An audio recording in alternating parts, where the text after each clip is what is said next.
Hi, my name is Caitlin Akon. I played Enid on The Walking Dead, and you are watching Comiverse.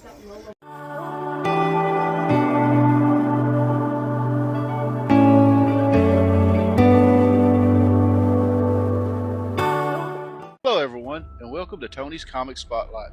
In this weekly episodic series, I spotlight some of the best comics put to print. In this week's episode, in honor of the comic's 22nd anniversary release, we take a look at Amazing Spider-Man, Volume 2, issue number 36, the 9/11 tribute issue from 2001. If you're enjoying the content, please feel free to like and subscribe, and don't forget to ring the bell to be notified of our latest videos. Feel free to leave a comment as well. I hope you enjoy the videos. And now, on to our featured story.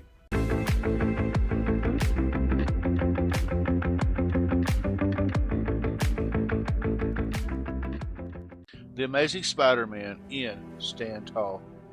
The story starts with Spider-Man looking down in shock at Ground Zero shortly after the North Tower of the World Trade Center has collapsed in the wake of September 11, 2001, and finds himself unable to speak, to comprehend, to forgive. He web slings down as the dust cloud spreads through Manhattan and runs into a couple who blames him for letting the tragedy happen. Unable to tell them what happened, Spider-Man decides to walk straight to the dust cloud, thinking that no one could ever comprehend such anarchy. Only the madmen of Al-Qaeda could have done it. Walking among the rubble, he sees various firefighters and even superheroes, including Captain America, Thor, Daredevil, and Thing helping out, so he starts helping Cyclops out. They are all there, even if you may not know it. Even supervillains such as Magneto, Juggernaut, Dr. Octopus, the Kingpin, and Dr. Doom have come to the wreckage.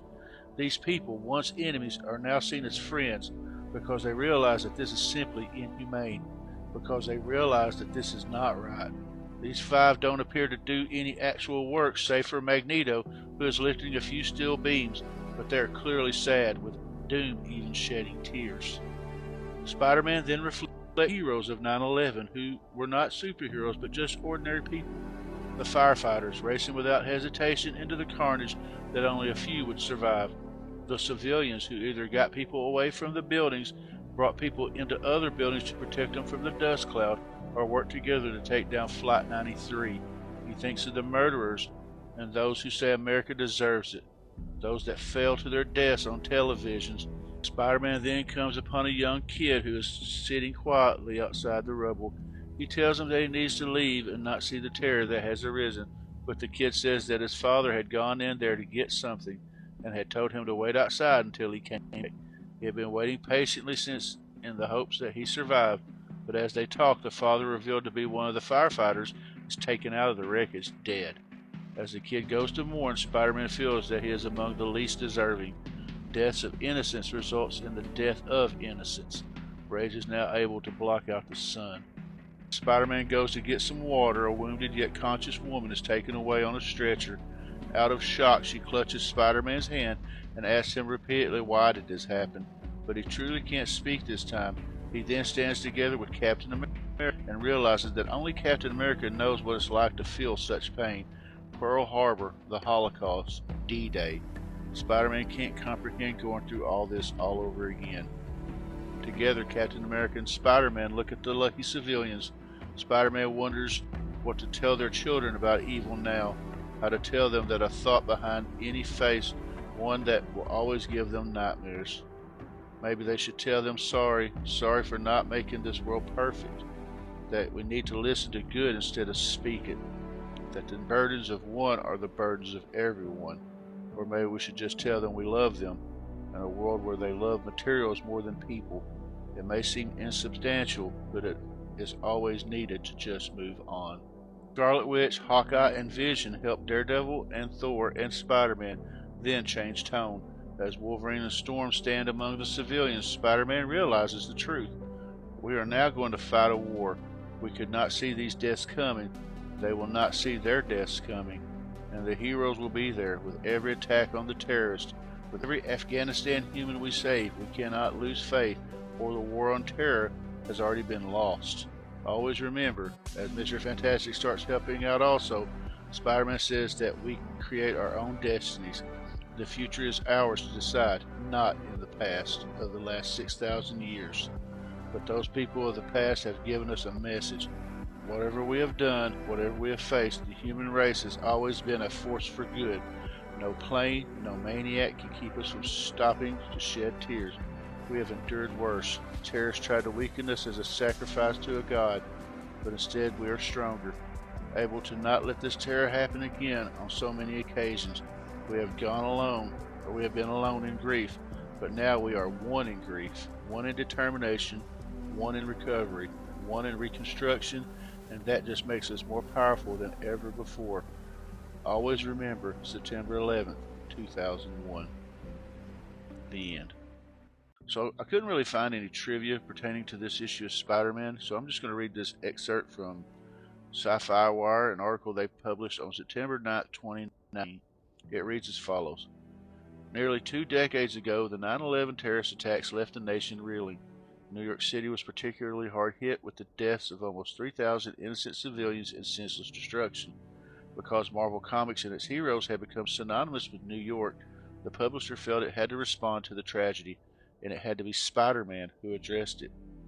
The result was Amazing Spider-Man issue number 36, aka the Black Issue.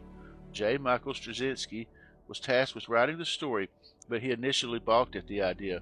But Straczynski's story soon came to him, and he, artist John Romita Jr., inker Scott Hanna, and the rest of the creative team finished the issue in under a month. Romita's father, John Romita Sr., was one of the seminal Spider-Man artists. However, the elder Romita was initially against the idea as well. It wasn't until Romita Jr. showed his father the finished project that he became proud of his son's accomplishment with the issue. Both Romita and Hanna pored over the details to accurately capture the mood of the city and its people. Straczynski's story was so moving that Hanna found another way for the comic to spread its message of strength and unity. So I'm going to give some of my thoughts about when I found the issue. And keep in mind, during 2001, I wasn't really collecting at the time. I found out the issue come out. Of course, I was totally against it. I thought they were just, using it as a cash grab. I was like, come on, man, it's just been 2 months and you haven't even let these people mourn yet. But I couldn't have been further from the truth. When I finally got to read a copy of it, I thought it was one of the best stories I've ever read. They went out of their way to show the true feeling that everyone was feeling in New York and throughout the United States. I thought it was a really great tale and probably one of the best stories I've ever written. It's a story of true heroism, not by costume superheroes, but by men and women, of firefighters, policemen, medical service technicians, the military, anyone that goes out and leaves their families to help others. It was a story of their strengths and how we came together as a nation under a great tragedy, and we became better. My only wish is to not see another tragedy like this happen again, but when I think of September 11th, I actually think more of September 12th, and that was the day when, throughout the United States, you couldn't buy an American flag. Everybody was buying one. They were selling out. They were, hanging them from their houses. All of us came together, regardless of race, sex, creed, religious opinions, cultural opinions. All that shit was left to the side, and we all came together as one nation. And I would really love to see that again. I hope you enjoyed this look at Amazing Spider-Man Volume 2, issue number 36 from 2001. If you're enjoying the content, please like and subscribe, and don't forget to ring the bell for future notifications. And coming up in our next episode, we're going to take a look at the first appearance of Usagi Yojimbo in Albedo Anthropomorphics issue number 2. So until next time, everyone take care, be safe, and God bless. See you.